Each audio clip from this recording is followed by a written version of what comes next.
Boa noite a todos. Hoje a leitura que faremos de abertura será a lição 52 do livro Vinha de Luz, a avareza. E disse-lhes: acautelai-vos e guardai-vos da avareza, porque a vida de cada um não consiste na abundância das coisas que possui. Lucas, capítulo 12, versículo 15. Fujamos à retenção de qualquer possibilidade sem espírito de serviço. A avareza não consiste apenas em amealhar o dinheiro nos cofres da mesquinhez. As próprias águas benfeitoras da natureza, quando encarceradas sem preocupação de benefício, costumam formar zonas infecciosas. Quem vive à cata de compensações, englobando-as ao redor de si, não passa igualmente de avaro infeliz. Toda avareza é centralização doentia, preparando metas de sofrimento. Não basta saber pedir, nem basta a habilidade e a eficiência em conquistar. É preciso adquirir no clima do Cristo, espalhando os benefícios da posse temporária, para que a própria existência não constitua obstáculo à paz e à alegria dos outros.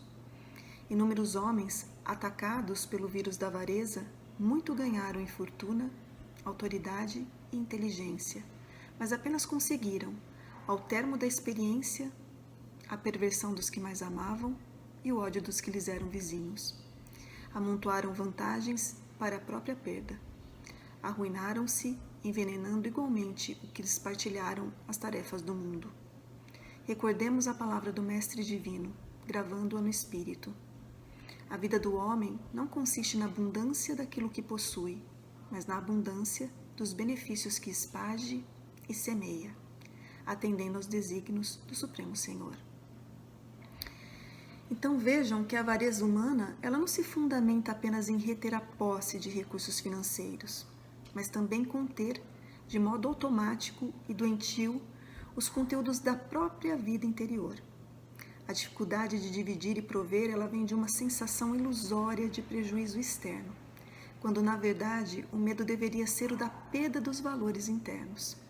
E para o avarento, partilhar algo ou contribuir para o êxito do semelhante é ter agravado ainda mais essa ideia fictícia de esvaziamento de bens materiais. Por trás do impulso de conter, existe uma impressão dolorida de empobrecimento. A criatura fica atravancada, agarrada às coisas perecíveis, sem vislumbrar a realidade transcendental que surge à sua frente. Tem uma reflexão que diz assim: uns repartem o que é seu e ficam mais ricos, outros arrebatam o que não é seu e são sempre mais pobres. Os atos solidários que fazemos neste mundo nos enriquecem espiritualmente e desenvolvem o autoconhecimento, aumentando-nos a capacidade de administrar as nossas vidas. Não podemos viver simplesmente para nós mesmos. O que nos une, além das fronteiras físicas, diz respeito ao que fazemos em favor da vida das outras pessoas. Bom final de domingo, tenham todos uma ótima semana e agora fiquem com a palestra. Boa noite, meus amigos, boa noite, minhas amigas. É com o maior prazer que estamos recebendo vocês mais uma vez para a nossa reunião dominical. Hoje, com a alegria de estarmos recebendo aqui o nosso amigo César Moron, que vai nos trazer um tema muito interessante, que é uma das parábolas de Jesus, o joio e o trigo. Gostaria que o César desse boa noite. Bem-vindo, César, e obrigado por ter aceito o nosso convite. Boa noite a todos os queridos amigos. É sempre uma satisfação nós estarmos novamente aqui reunidos, embora virtualmente, mas sempre naquele esforço de aprendizado, naquele esforço de compreender Jesus através de suas parábolas. Forte abraço a todos. Obrigado, César. Mais uma vez, obrigado e bem-vindo. Meus amigos, como é tradicional, todos os domingos a gente faz a nossa prece de abertura antes de começar a palestra. Então, eu convido vocês agora a me acompanharem nessa prece, levando os pensamentos a Deus, nosso Pai maior, levando os pensamentos a Jesus e se colocando com o espírito aberto para receber as boas vibrações que os nossos amigos espirituais certamente estão trazendo para nós. Então, vamos começar. Deus, nosso Pai de amor e bondade, estamos iniciando mais uma noite de estudos evangélicos e filosóficos para o que pedimos a assistência de vossos mensageiros, a fim de que esclareçam nossas inteligências e que nos deem o discernimento necessário para que possamos bem compreender e aplicar os ensinamentos que nos serão trazidos pelo nosso irmão César Moron. Agradecemos a Jesus por permitir que estejamos juntos mais uma vez para estudar suas palavras. Agradecemos a presença de todos os nossos irmãos, nossos amigos internautas, que estão conosco nesse momento, através da internet, compartilhando desses momentos de estudo e de reflexão, e pedimos a Deus que proteja e cubra de bênçãos a todos esses amados irmãos e os seus entes queridos. A espiritualidade amiga, que como sempre nos presenteia com sua sempre carinhosa presença, agradecemos pelas boas intuições e pelos bons fluidos que certamente estão nos doando nesse momento. Finalmente, agradecemos a Jesus por permitir que nossa amada Mãe Catarina, mais uma vez, presida os trabalhos dessa noite. Que assim seja. César, meu amigo, fala um pouquinho do seu tema, então.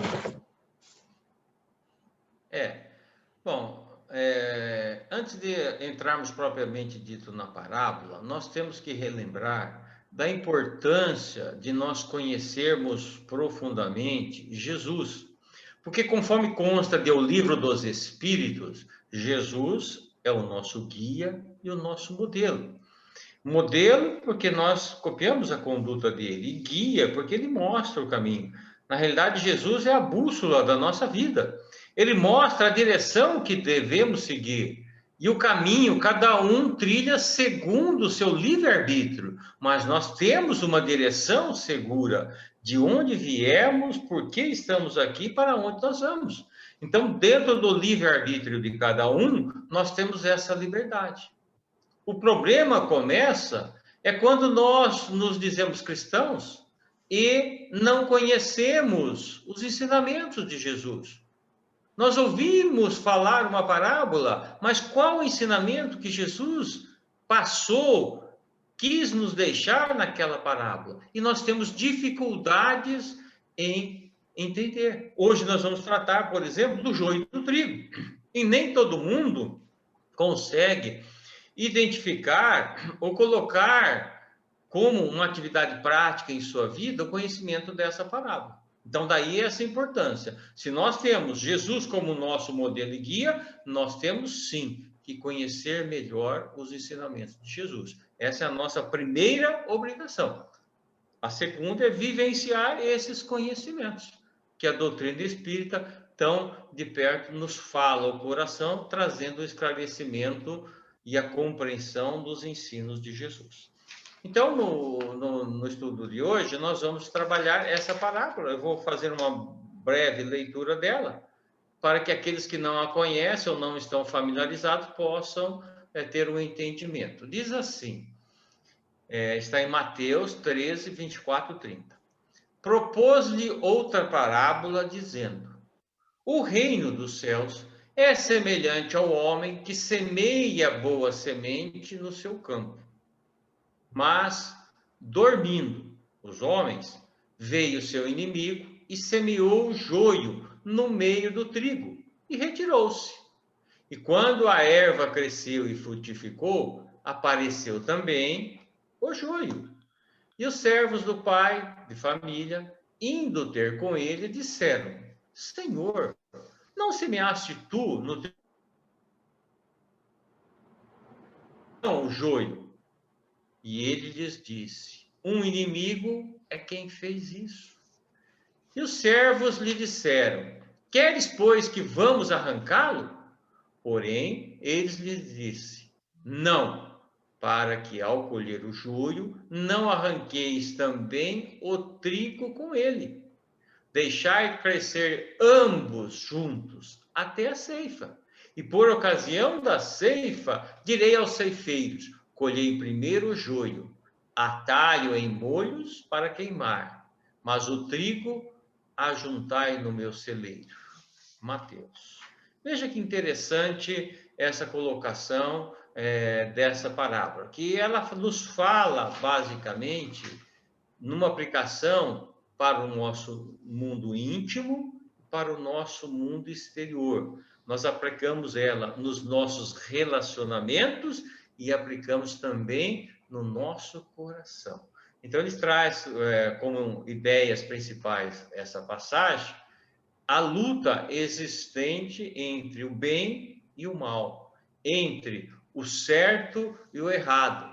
É a polarização da vida, né? E outro destaque que eles nos dá, o crescimento do joio junto com o trigo, é a luta entre o bem e o mal comum no mundo de provas e expiação. Não tem aquele maniqueísmo, existe a pessoa que é boa, boa, boa, e a outra que é má, má, má. Então, todos nós veremos nesta passagem que nós temos trigo, mas junto com o trigo, nós temos o joio. E aí ele fecha com a ideia da tolerância de Deus, que permite o surgimento do joio junto com o trigo, para que a gente possa conseguir transformar o joio em um trigo. Tá? Essa é a grande proposta dessa parábola. E ele propõe aqui, falando que é semelhante ao reino de Deus. Veja que interessante quando ele faz essa interpretação, né? O que é o reino de Deus? A gente muitas vezes acha que o reino de Deus está fora, né? E, na realidade, o reino dos céus está dentro de nós. Existe na Bíblia, só relembrando, uma colocação que o evangelista Mateus, ele falou aos judeus. E aos judeus, ele se refere como reino dos céus, porque os judeus não tomavam o nome de Deus em vão. Então, falar em reino de Deus é a mesma coisa. Os outros evangelistas falaram reino dos céus, né? Então, não tem nenhuma diferença quando se fala reino de Deus ou reino dos céus. Estamos falando da mesma coisa, do mesmo reino, vamos dizer assim. Quando ele fala que se lançou a rede do mar, uma rede ao mar, que é semelhante ao reino de Deus, o homem que negocia as boas pérolas é semelhante ao reino de Deus, o reino do céu é semelhante ao fermento. Então, em várias situações, existe essa preocupação, esta comparação, principalmente naquela época, aquelas pessoas simples, né, de se passar uma ideia do que seria esse reino dos céus, que hoje nós sabemos que está dentro de cada um de nós. Só teremos paz quando nós tivermos paz em nossos corações.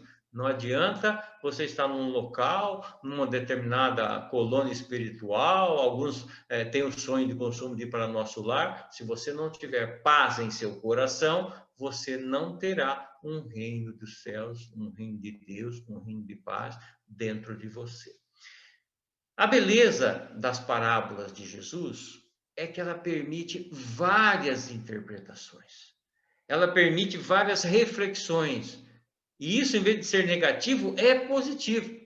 Uma interpretação dessa parábola, que eu vou falar rapidamente, porque não é o foco da nossa conversa da noite de hoje, é a época do juízo final, do momento de transição que nós passamos. Então, muitas pessoas pegam a ceifa do joio e do trigo como sendo esse momento que nós estamos passando da transição planetária, aonde no nosso planeta Terra nós teremos o momento da colheita do planeta, porque até então os espíritos que evoluíam na Terra, quando atingiam um certo grau de evolução, partiam para experiência em outros planetas, em outros mundos.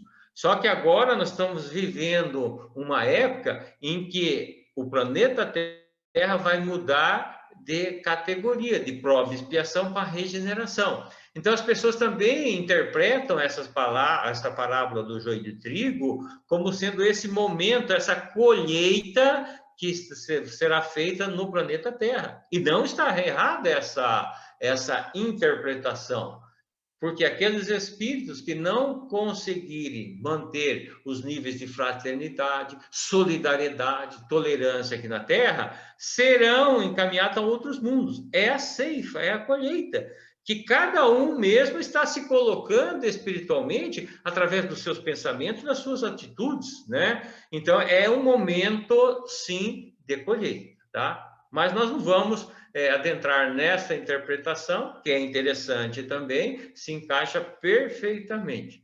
Eu quero trazer uma outra interpretação, em que o trigo e o joio representam esta polaridade existente entre o bem e o mal. E é justamente essa polaridade que faz o crescimento surgir nas pessoas. Então, o trigo seria o bem, o joio seria o mal. O trigo seria os pensamentos bons, o joio seria os pensamentos negativos. O trigo seria os sentimentos bons, o joio os sentimentos maus. Então, essa polaridade existente na nossa vida. E Jesus propõe: o reino dos céus é semelhante ao homem que semeia boa semente no seu campo. O homem que semeia, então, é Jesus, que é o nosso modelo, o nosso orientador, né? E seria o grande agricultor divino, né? Que ele, em várias parábolas, ele sai a semear. A boa semente é o seu evangelho, o evangelho de Jesus, né? De amor e de luz, que é um meio de nós nos libertarmos, de nós crescermos através do aprendizado. E a humanidade é representada pelos campos, né? Indica os espíritos, tanto encarnado como desencarnado, que estão em aperfeiçoamento neste nosso planeta. O homem que semeia a boa semente no seu campo é, então, uma assertiva aplicada a nós próprios.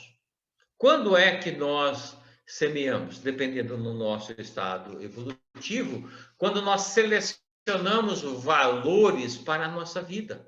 Então, nós escolhemos que direção nós queremos dar em nossa vida, principalmente agora, diante de uma pandemia. Todo dia a gente vê uma notícia que nos assusta.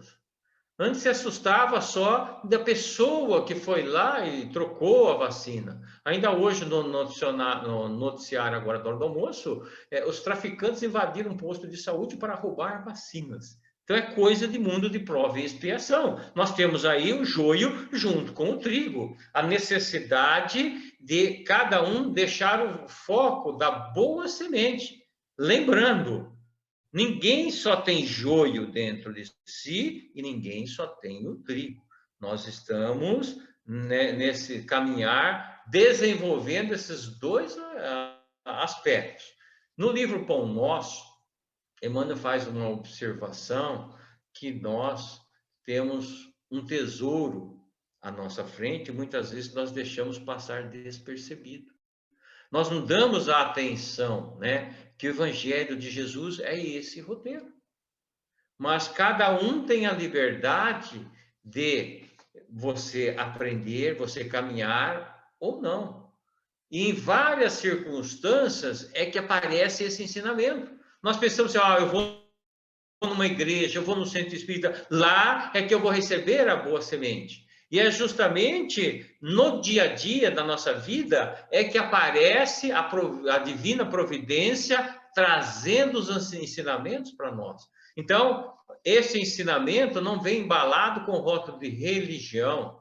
Às vezes, na leitura de um livro, vem a oportunidade do ensinamento.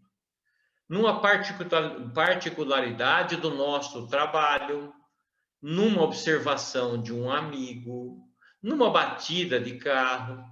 A semana passada, por exemplo, furou o pneu do meu carro.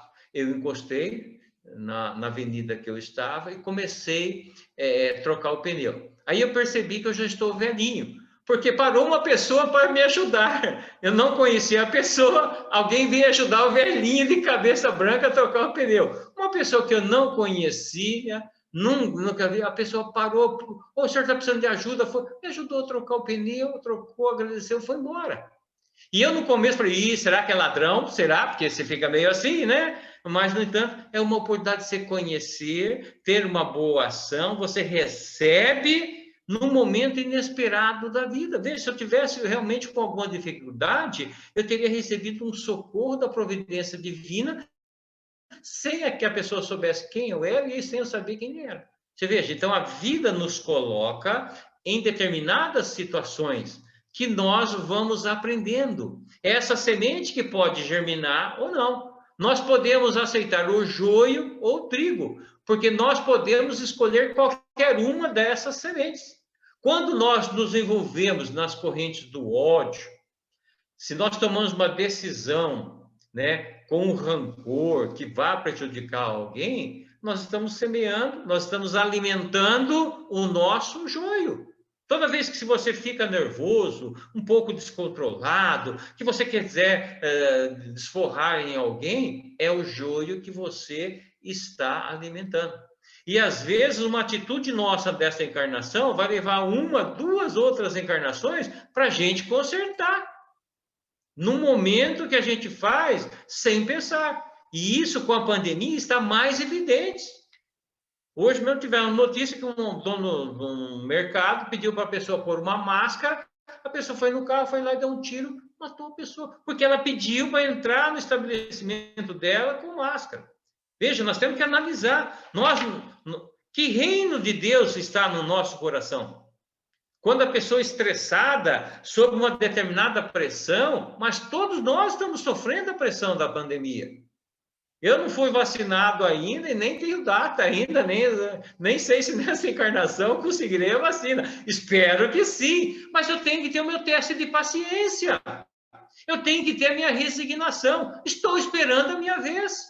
Eu vou me desesperar? Aí que vem o aprendizado. Nós estamos passando por uma prova. Alguma coisa, Osmar? Você pediu a palavra aí?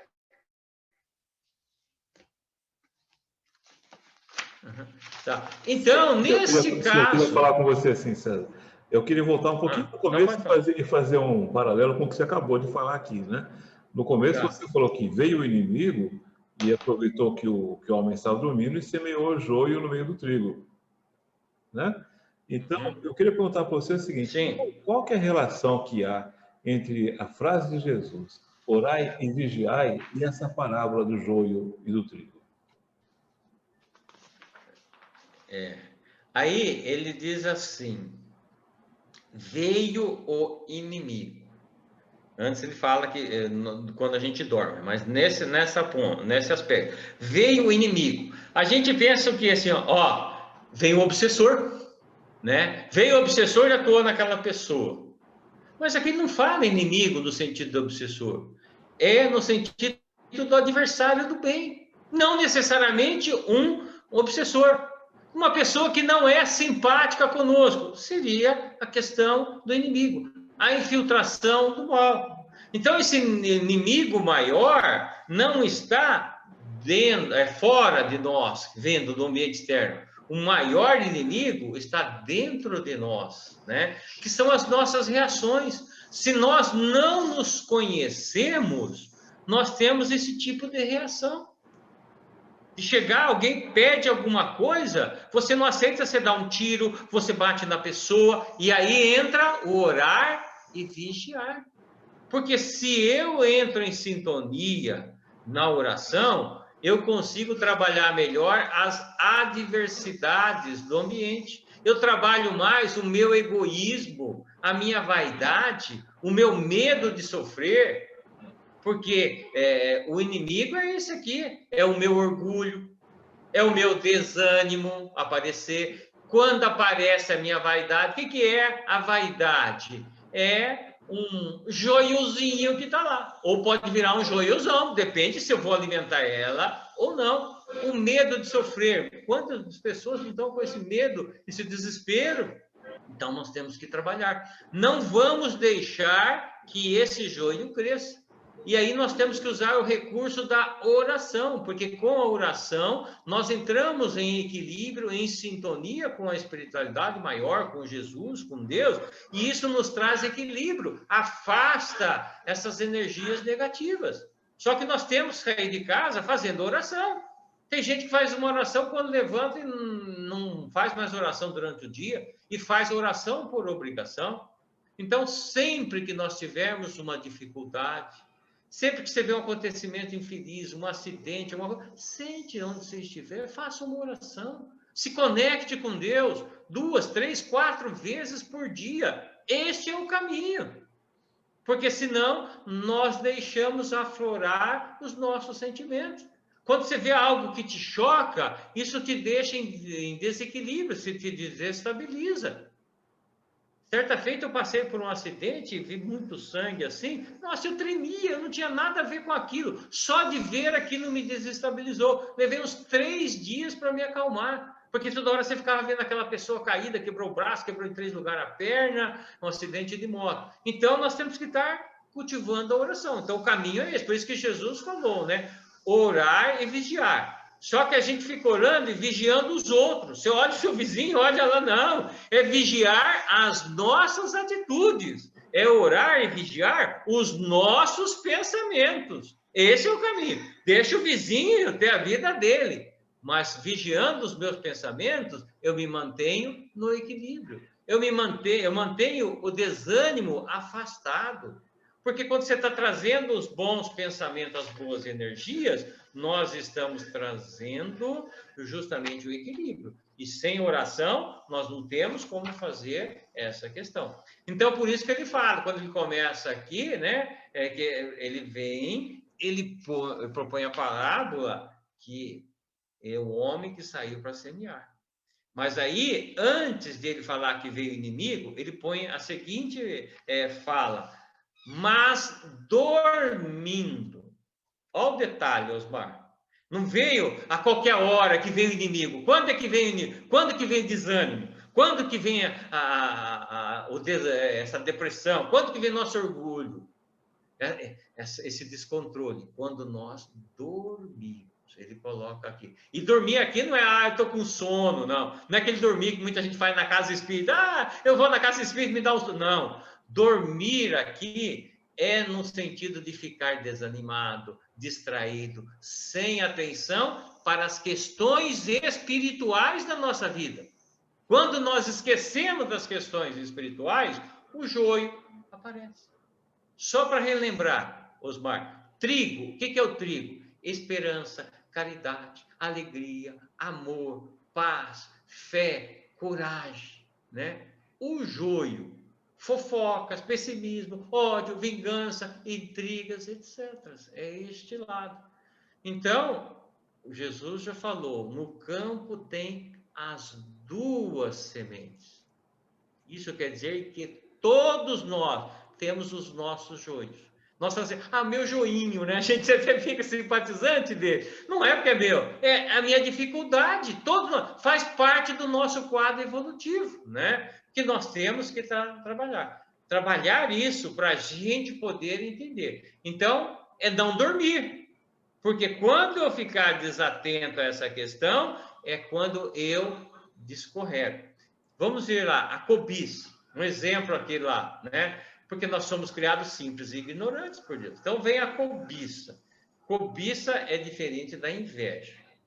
Cobiça é querer o que o outro tem. Inveja é você não suportar a sensação de felicidade dos outros com alguma coisa. Então lá está lá o mandamento de Moisés: não cobiçar o teu próximo, não cobiçar a mulher do teu próximo, os servos dele, a casa, nada. Esse é o mandamento. Quando isso acontece? Quando é que eu vou sair cobiçando aí? Quando eu me distraio desta realidade espiritual. Nós ficamos agarrados. Eu quero o carro que o meu vizinho tem. Eu quero isso. Você se desliga da sua realidade. E se você deixar de desenvolver esse tipo de pensamento, você acaba incentivando o crescimento desse joio. A inveja é a mesma coisa. Você vê o seu vizinho estar numa felicidade danada no casamento dele. Você não está interessado na mulher do seu vizinho. Mas como? Ele é mais feliz do que eu? Como que ele consegue isso aqui? O emprego. Nossa, ele vem com aquela felicidade. Filho. O seu filho não passa no vestibular. O filho do vizinho passa. Era um motivo da gente ficar feliz pelo vizinho. A gente não fica. Ou então, o filho do vizinho passa na frente do seu filho. Seu filho ficou em 20º lugar, ele pegou no 5º. A gente não fica. Isso é a inveja. É nós deixarmos a inveja brotar nos nossos corações. Então, quando nós estamos distraídos, nós perdemos este foco. Existe um livro que narra os momentos dos pacientes terminais. Aqueles que estão desencarnando já não têm mais condição de cura, então eles dão um desencarne digno, né? Eles ficam fazendo acompanhamento. Você não vê na relatada dos livros que a pessoa peça, olha, me dá uma semana mais de vida, que eu quero comprar uma casa, um carro, eu quero ganhar mais dinheiro. Não. Você vê a pessoa, me dá mais uma semana, eu quero dar um abraço no meu pai, eu quero pedir desculpa a alguém, eu quero ouvir um pouquinho meus filhos. Essa é a realidade. Então, aí nós temos que ver como é que nós vamos equilibrar o joio com o trigo. Porque na parábola diz, qual que é a diferença entre o joio e o trigo? No começo é tudo igual. É difícil você saber diferenciar o que é joio e o que é trigo. E dá para a gente conseguir imaginar isso aí. Nós só sabemos que é joio quando a coisa está mais avançada. Então, por exemplo, se você tem uma dificuldade com a bebida, você começa a beber, você bebe alguns dias, aí a pessoa vai falar assim, você não está bebendo muito? Não, eu bebo socialmente. Eu bebo, eu paro de beber quando eu quiser. Você veja, tem um joinzinho, não percebeu.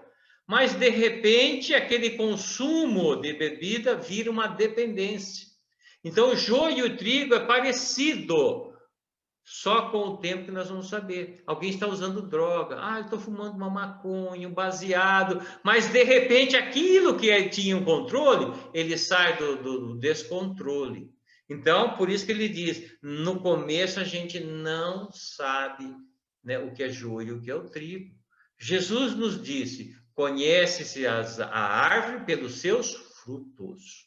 Então, não é pelo galho, pela beleza, pelo lugar, né? O terreno que está aquela árvore. Como é que é o fruto? É bom aquele fruto? Se o fruto é bom, aquela árvore é boa. Assim são as pessoas. Você olha e aquele cara é esquisito, né? Você não analisa, né, pela beleza física da pessoa, você não analisa pela roupa, pela quantidade de dinheiro, você vai analisar pelas condutas, pelo fruto daquela pessoa. Ele fala coisa boa, ele fala algo que produz, essa questão da semente. Então, o joio, como o trigo, ele tem tempo de semear, tempo de brotar, o tempo da floração e o tempo da frutificação. Isso vale em todas as nossas atividades, inclusive para os grupos espíritas. Aí ele fala que vem o inimigo, que esse inimigo justamente são os nossos sentimentos, né? Então, vem o inimigo e semeou joio no meio do trigo. Então, veio a nossa distração, né? Que nós dormimos, nos distraímos, permitimos que um determinado vício se instale nos nossos corações. A bebida, né? Pode ser a droga, pode ser a maledicência, pode ser a gula, pode ser a preguiça. Quando a gente deixa instalar, pronto, o joio está instalado dentro de cada um. E ele não manda arrancar, não, porque no começo, se você arrancar, você vai arrancar junto o trigo.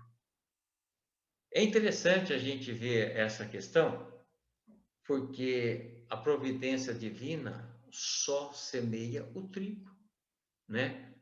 Quem semeou o joio fomos nós mesmos através das nossas deficiências, pela nossa invigilância.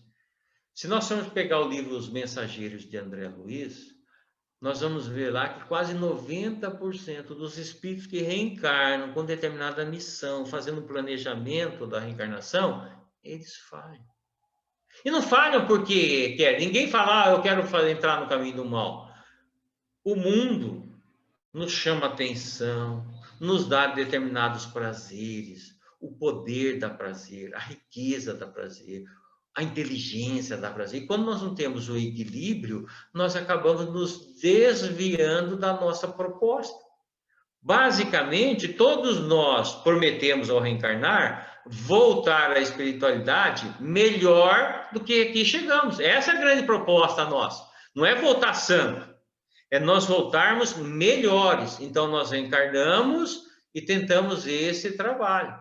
Então, por isso que todo grupo tem joio, toda tarefa tem joio e tem trigo, né? E ele diz lá, o inimigo vem, planta o joio e se retira, né? Tudo aquilo que nos faz sofrer, que nos angustia, né? Geralmente fica inconsciente na nossa mente, né? Ah, eu tenho uma angústia danada, sou uma pessoa angustiosa. Por quê? A pessoa não sabe dizer. Ah, eu sou depressivo. O que levou a isso? A pessoa não sabe. Ah, eu tenho tanto medo daquilo, eu tenho medo da morte. Você sabe? Você não sabe por quê. Então, nós temos que trabalhar esses medos, essa situação, para a gente identificar por que isso está ocorrendo na gente. O que provocou esse trauma? Como que aconteceu? Às vezes fala assim, não, foi a separação, separei da mulher e causou isso. Não, não foi a separação. Você é que se sentiu humilhado. Você jamais achou que seria largado pelo esposo. Então não foi a separação, foi a separação. Foi o sentimento de humilhação de ser deixado. O que vão falar de mim? Fui abandonado, eu sou um zero à esquerda, coitado. É este sentimento que te dá depressão. Não foi o deixar aquela pessoa. Se ela tivesse deixado no dia seguinte, se tivesse arrumado outra mulher, você não teria depressão nenhuma. Então não foi a separação, foi você não estar preparado para esta situação. Assim ocorre com as outras coisas da nossa vida. Por que alguma coisa está provocando essa tristeza? Vamos trabalhar esse joio, esse inconsciente. Continua Jesus na parábola. E quando a erva cresceu, ou seja, quando o trigo cresceu e frutificou, apareceu também esse joio. Então, é o que nós falamos, não existe só o bem e não existe só o mal.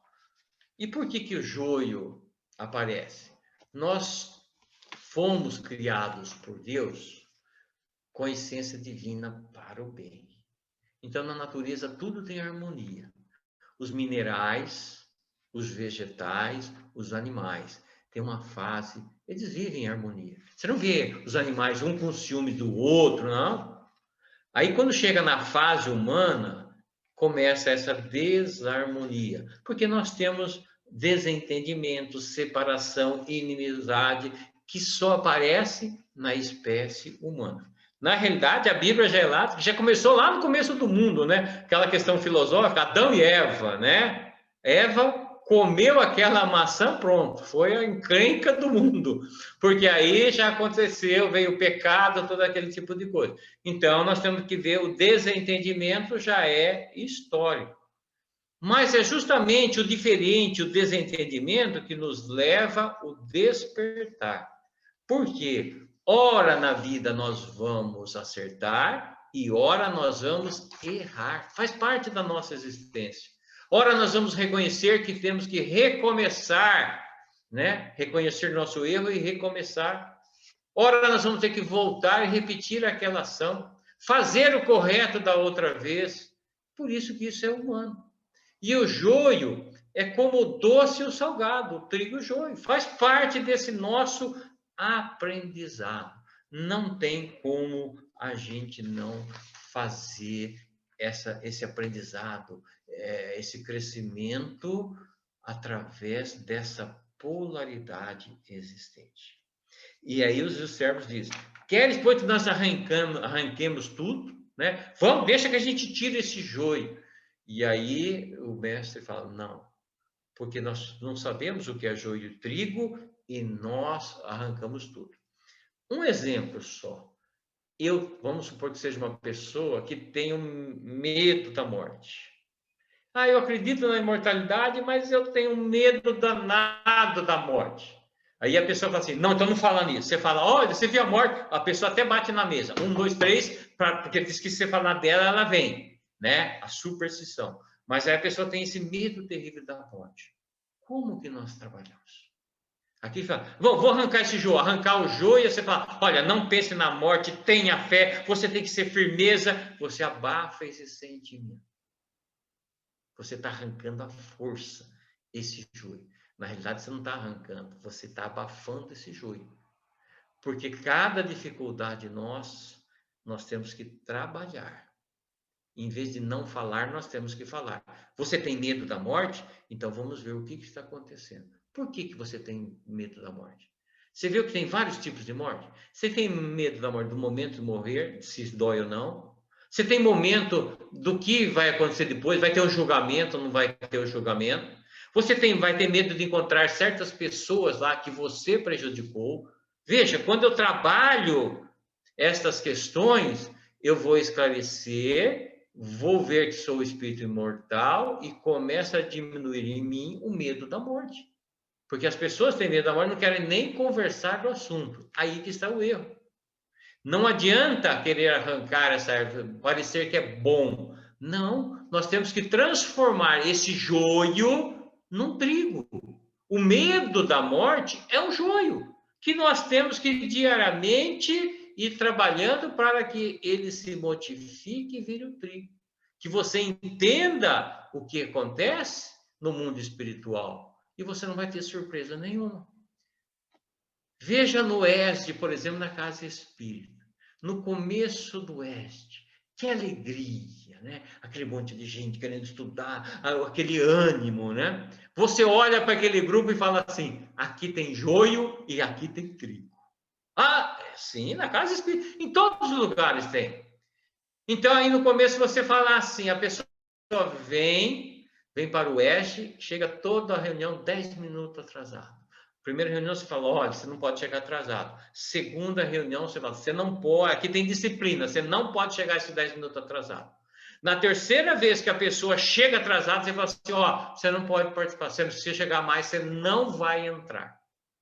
Você está arrancando o joio à força. O que vai acontecer? Aquela pessoa vai abandonar o curso. Você fala assim, aqui tem pontualidade. Não admitiu 10 minutos. O que aconteceu? Tá certo, ela não vai atrasar mais, mas não vai receber o trigo, que era o conhecimento do curso. Você arrancou junto com o joio o trigo. Então, muitas vezes, ela prefere você conversar aquele caso pontual, ver o problema dela, aceitar que ela chegasse 10 minutos atrasado, porque ela iria aproveitar todo o restante do curso. Veja, porque nós não podemos arrancar o joio junto com o trigo, tentar procurar, porque sempre virá. Nós temos que esperar a época da colheita, da ceifa. Aí sim é o momento de nós fazermos isso. Ele segue na parábola. Deixar crescer ambos juntos até a ceifa. Por ocasião da ceifa, direi aos ceifeiros, colhei primeiro o joio, atai em molhos para queimar, mas o trigo ajuntai no meu celeiro. O que ele estava falando? Nós queremos sempre um campo repleto de trigo. Não existe. Você chega num grupo de estudo, eu quero gente bacana. Não tem.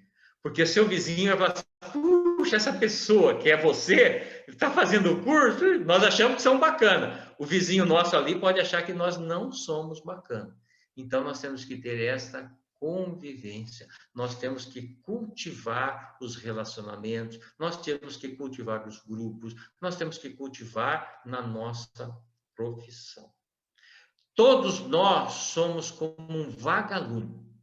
Uma hora nós acendemos, uma hora nós apagamos. Uma hora nós acendemos, outra nós apagamos. Então, quando nós acendemos, nós somos trigo, ajudamos o outro. De vez em quando a gente paga. Você joga um joiozinho.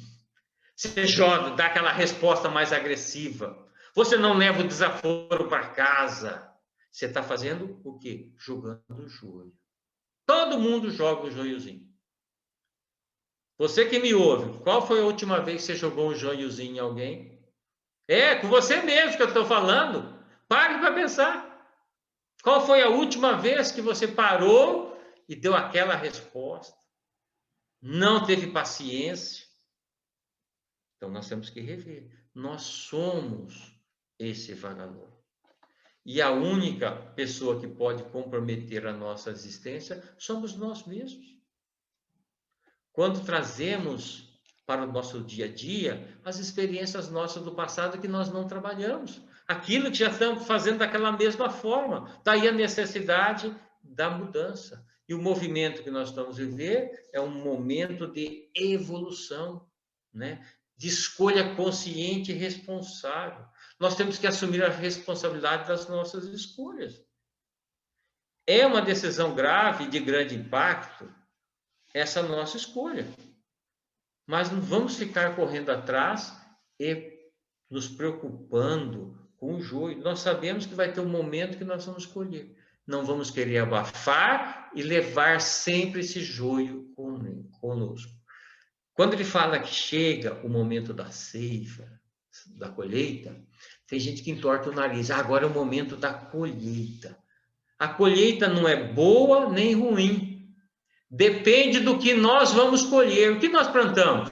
Se você plantou trigo, o que vai acontecer? Vai ser uma boa colheita. Agora, se você tiver muito joio, aí é problema a sua colheita. E a ceifa, todo mundo pensa que é só na hora da morte. Quando eu desencarnar, vai ser a grande colheita. Não. A morte, sim, é um momento de ceifar, porque aí você vai, querendo ou não, ter uma análise da sua vida. Mas quantas outras oportunidades nós temos de ceifa na nossa vida? Na aposentadoria, é uma ceifa, é uma colheita. Quando o filho sai de casa, está acostumado com o filho casa, deixa cá, é outro momento de colheita. Formatura, quando alguém se forma, como é que foi, como é que você estudou, se você se preparou bem, se se preparou mal, para ser um bom profissional, é um momento de colheita, da ceifa, que nós temos que fazer esse levantamento, em que nós vamos mostrar o joio e o trigo. Então, quando nós estamos numa colheita, quando nós estamos maduros já, nós sabemos, isso não serve mais para mim. Eu não posso mais agir desta forma. Então, nós mudamos. É esta a sabedoria da vida. Até aqui eu fiz isso, a partir de agora, não.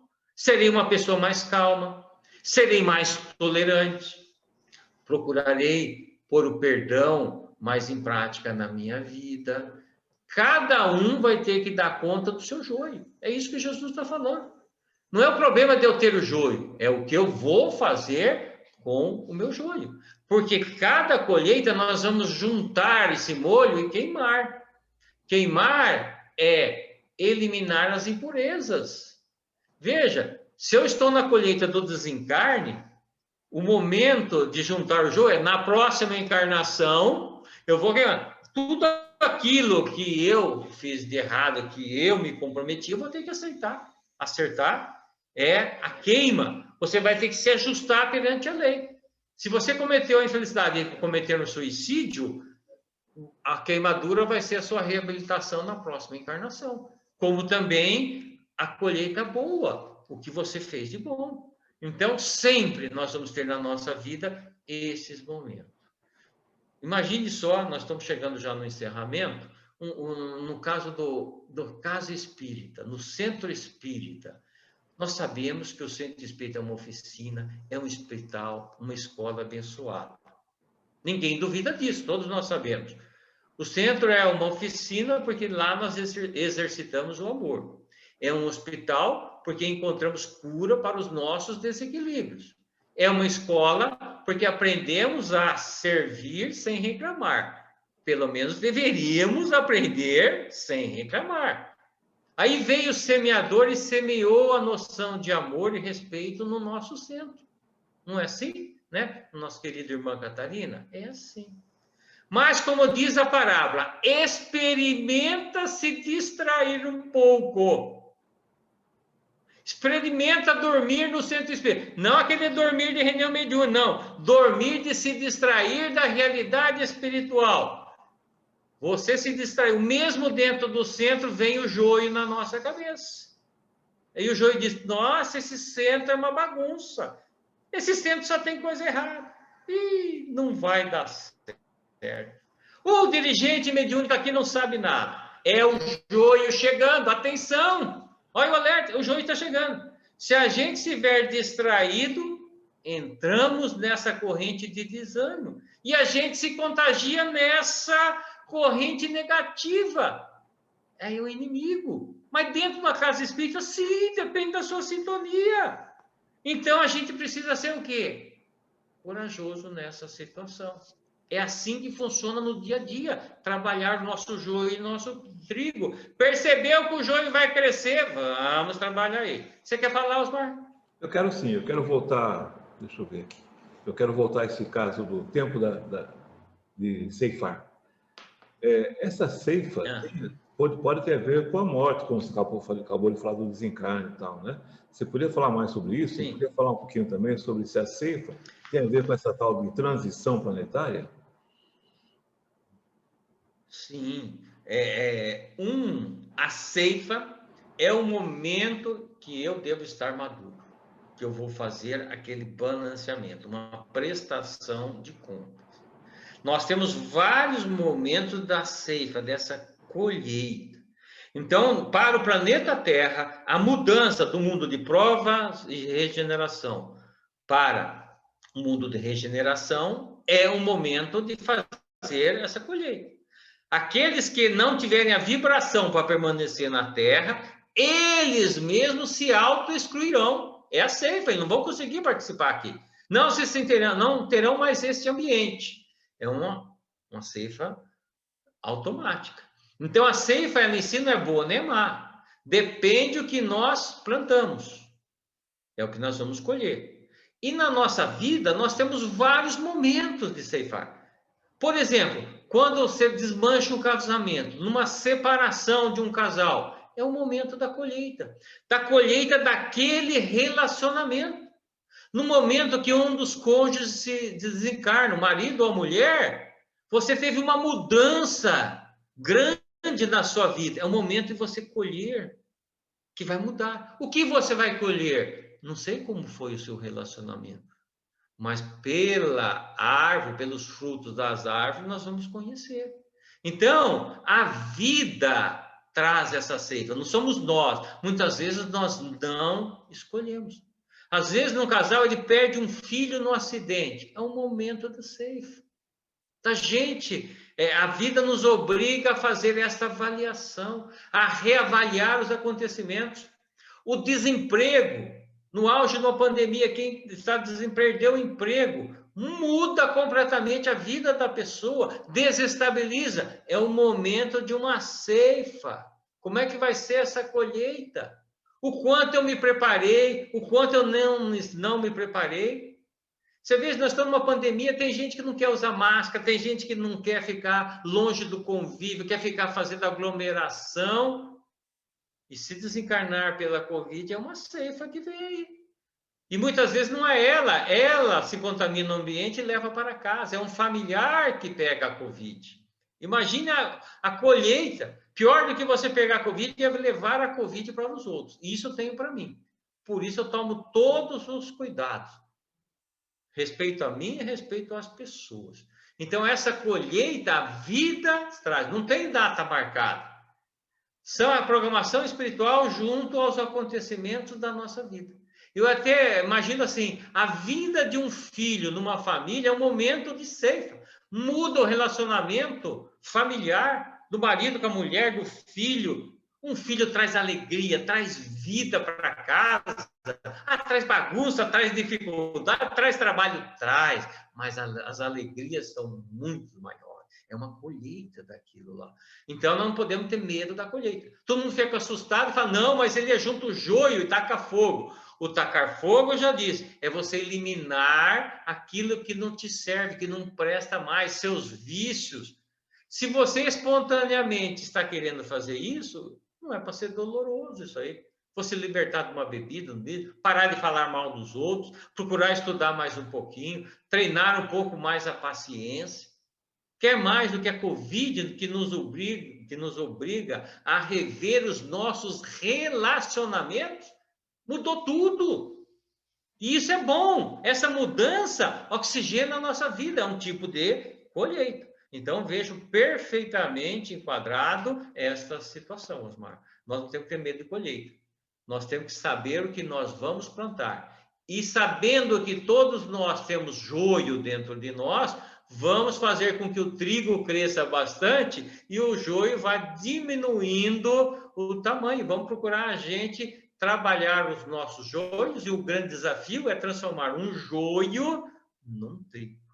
Num mau pensamento, num bom pensamento. Uma má atitude, numa boa atitude. Eu não gosto de orar. É você se transformar e a oração passar a ser uma satisfação na sua vida. Você fica pensando mal dos outros, é você, quando vê uma situação negativa, faça uma vibração positiva para aquela pessoa, para que ela se reequilibre, para que ela consiga superar a sua deficiência, a sua limitação. Este é o grande desafio da parábola do joio e do trigo.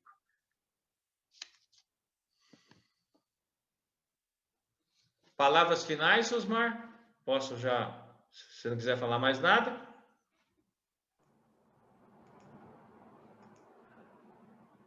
Espera aí, que eu estou entrando de novo aqui. Tá.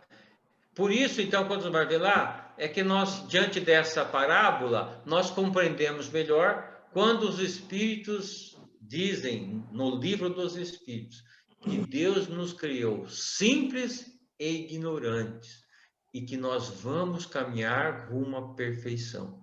E é nesta caminhada que vamos usar o amor para adoçar a nossa vida. Que cada um trabalhe os seus joios. Muita paz e até o nosso próximo encontro. Muito bom, César, muito bom mesmo. Essas parábolas de Jesus, uma boa parte delas estão no Evangelho segundo o Espiritismo, para quem quiser saber um pouquinho mais detalhes, mas talvez seja a melhor forma de explicação que Jesus nos dá, né, sobre sobre a vida eterna, sobre o reino de Deus, ou dos céus, como o César bem explicou no começo da palestra, né? Então, essa é a segunda palestra que a gente faz com o César, para a gente falar sobre as parábolas. Daqui a poucas semanas nós faremos mais uma, ver se até o final do ano a gente consegue cobrir uma boa parte delas, né? Porque eu acho, o César também deve concordar comigo, né? Que é extremamente importante a gente não deixar de lado os estudos do Evangelho segundo o Espiritismo. E dentro do Evangelho segundo o Espiritismo, as parábolas têm um papel fundamental, predominante. E quando você escuta uma parábola, como o César acabou de explicar agora, trazendo a parábola para o nosso dia a dia, para a nossa vida, para o que nós estamos vivendo hoje, se vocês notaram que o sentido muda completamente.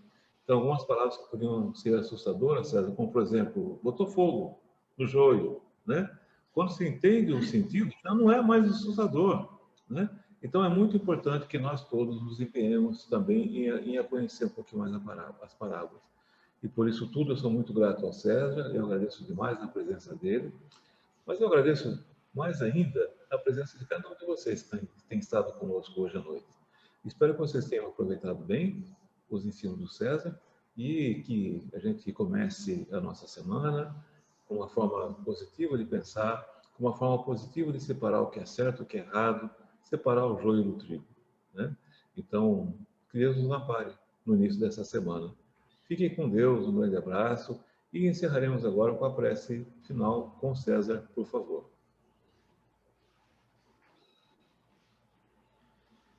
Deus, nosso Pai, nós agradecemos pela dádiva da vida. Que os seus mensageiros possam nos manter no caminho do bem. Que possa nos fortalecer na prática do bem no nosso dia a dia, para que encontremos com segurança a paz, a tranquilidade. Que possamos levar a todos aqueles que convivem conosco esta esperança, esta alegria de conhecer Jesus, de podermos compreender que somos espíritos em evolução, que estamos trabalhando para cada dia melhorarmos um pouco. E os ensinamentos de Jesus é a luz que sempre ilumina o nosso caminho. A todos aqueles que na noite de hoje estão dirigindo os pensamentos à nossa casa de oração, que a espiritualidade amiga possa atender a todos, levando esta energia boa, levando essa fé, essa esperança de um mundo melhor. Lembrando que este momento que nós estamos passando é um momento de reflexão para a nossa sociedade. É um momento em que temos que fazer reavivar a fé em nossos corações, porque esta pandemia é apenas um momento em que nós vamos burilar os nossos sentimentos, que nós vamos nos colocar no lugar dos nossos semelhantes, dando um pouquinho das nossas boas energias, dando um pouquinho da nossa atenção, a começar pelos nossos próprios familiares. Em teu nome, Mestre Jesus, em nome de toda essa equipe espiritual, o nosso agradecimento. Muito obrigado, Senhor. Que assim seja. Que assim seja. Muito obrigado, César. Muito obrigado, meus amigos. E até a nossa próxima palestra, com a graça de Deus. Fiquem em paz. Até a próxima. Obrigado e até a próxima. Até a próxima.